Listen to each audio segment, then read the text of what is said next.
La fin de l'hiver, c'est le moment de faire un point sur les stocks de gaz. Cette année, mauvaise surprise. Alors qu'on s'attendait à un taux de remplissage de 50%, il n'est que de 30%. Cela n'est pas dû à notre consommation, mais aux mouvements sociaux qui bloquent l'approvisionnement.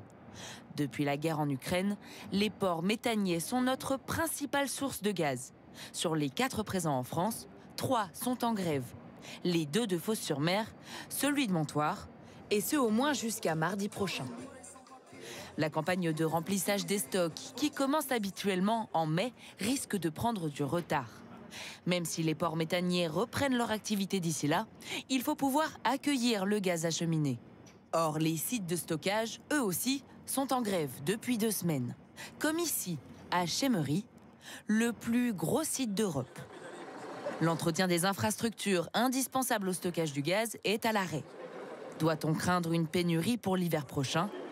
Peu probable selon les spécialistes, mais ce retard pourrait avoir des conséquences sur vos factures l'hiver prochain.